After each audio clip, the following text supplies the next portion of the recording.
Okay, welcome back. So this is special right triangles. It's still lesson one, but I wanted to separate it into two videos. That way, if you just get stuck on one, you don't have to rewatch the video, the whole thing. So the next special right triangle is a 30, 60, 90. This is another one that has some special rules. Remember, this is to help us find side lengths when we only are given one, right? So again, what I want you to recall is the hypotenuse is always across from the 90-degree angle. So if I'm at the 90-degree angle and I walked across, that's my hypotenuse, okay? And then you'll notice this one, it has different measurements now. So we have a 30 and we have a 60. So they're not equal to each other. So this is going to have a more complicated rule because there's actually three different things that's going on. So the best thing to remember is a while back we learned that if I look at the smallest angle, so in this case, the smallest angle is 30, and I go across from the smallest angle. So I walk across, right? So the smallest angle and across from the smallest angle, that's always the smallest side, okay?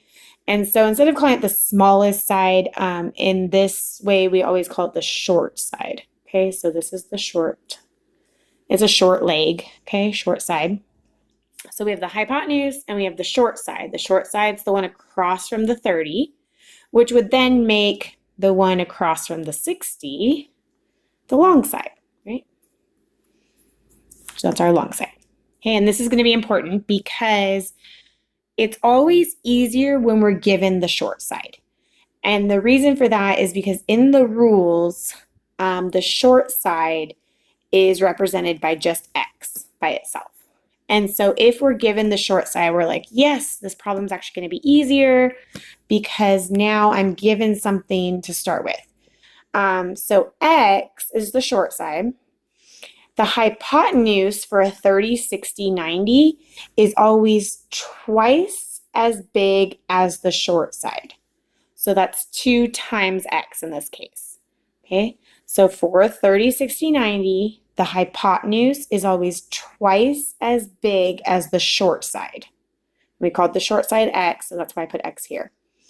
Now, if you're given the hypotenuse, it's not too hard to find the short side because then you would just go backwards. If I have the hypotenuse, that means I just have to divide it in half, and that will give me the short side. Okay?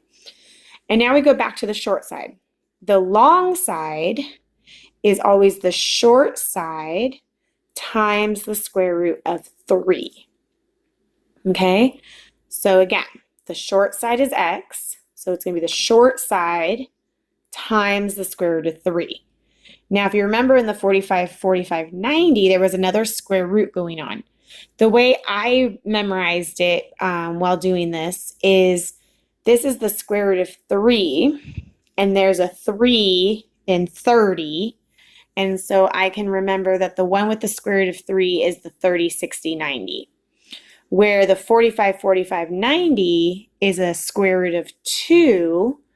I always joked and said, well, there's two angles that are the same, or two sides that are the same, so that must have the 2 in it. Just a little trick to help you remember it. So let's try an actual problem.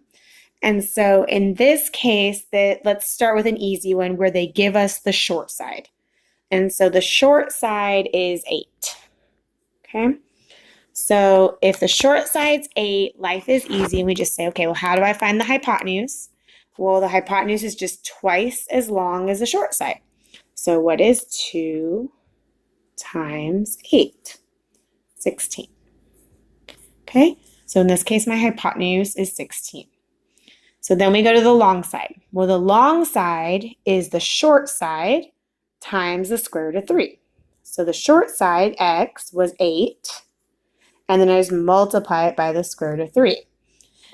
Now, because the square root of 3 is inside a square root and the 8 is on the outside, we cannot multiply these. And actually, we can't simplify it either. And so your answer is actually 8 root 3 there. And so we found all 3 side lengths when we were just given one. And so we know that this is 8. This was twice as long. And then this was the short side times square root of 3. Okay, those are the easy ones when they're giving us the short side. Okay, it's also not too bad if they give us the hypotenuse, because if we knew the hypotenuse was 16 to start with, well, what is 16 divided by 2? That's 8. And so that gives me the short side. Then once I have the short side, it's easy to go into the long side. So the harder problems are when they give you the long side. When they give you the long side, that's where it's a little more complicated. So let's try one of those, okay? So I'm going to draw another triangle. Okay, so we have another 30, 60, 90. And we are going to say this time they're going to give us the long side. So the long side is always across from the 60. So the long side in this case is 12. Okay. Well, remember, I want the short side because once I have the short side, it's a lot easier. So if the long side is 12, what was the relationship between the long side and the short side? Well, let's look. The long side was x times the square root of 3. How do I get from there back to the short? Well, I would need to divide by the square root of 3 to get x. So again, this is a whole number, so we're going to run into that problem where we have to get rid of the square root. So we're going to have 12 is equal to x root 3, right? Because it's the long side, so it's equal to that. So to get x by itself, we need to divide both sides by the square root of 3. Okay, that gets rid of this one, and then so we just have x by itself. So x by itself, remember, is the short side. So we're solving for the short side. Now the problem with this is we cannot have a square root in the denominator. So we need to multiply both the top and the bottom by the square root of 3. And again, square root of 3 divided by square root of 3 is just 1. So it's like multiplying this by 1. But what this does is in the denominator, once we have a square root and another square root and we're multiplying, we're allowed to multiply those together. So the square root of 3 times the square root of 3 is actually the square root of 9. But when we do that, it's a perfect square root, and so we know that's just 3. So the denominator is now 3, and some of you are starting to see the shortcut where it's always this number right here. Okay? And so we now know the denominator is going to be 3. And up top, I just multiply these together. But we like to put the whole number in front of the radical. So it's going to be 12 root 3 on top. So that is x. But remember, if we can reduce the numbers outside the radical, then we do. So what is 12 divided by 3? That's 4. And then we still have the square root of 2. I'm sorry, square root of 3. I apologize. And so our x, this equals x. So x equals 4 root 3. Okay, that was the short side. So we're going to put that way over here. So 4 root 3 was the short side.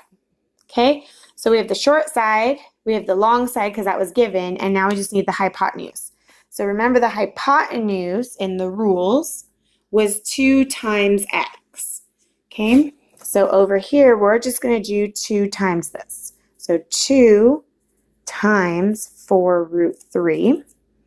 We're allowed to multiply the ones that are on the outside. We leave the inside alone because neither of these are inside of a radical. Okay, so 2 times 4 is 8. And then we just leave this one and bring it with it. So 8 root 3 is the hypotenuse. Okay, so now we found all 3 by using the rules. All right, talk to you later.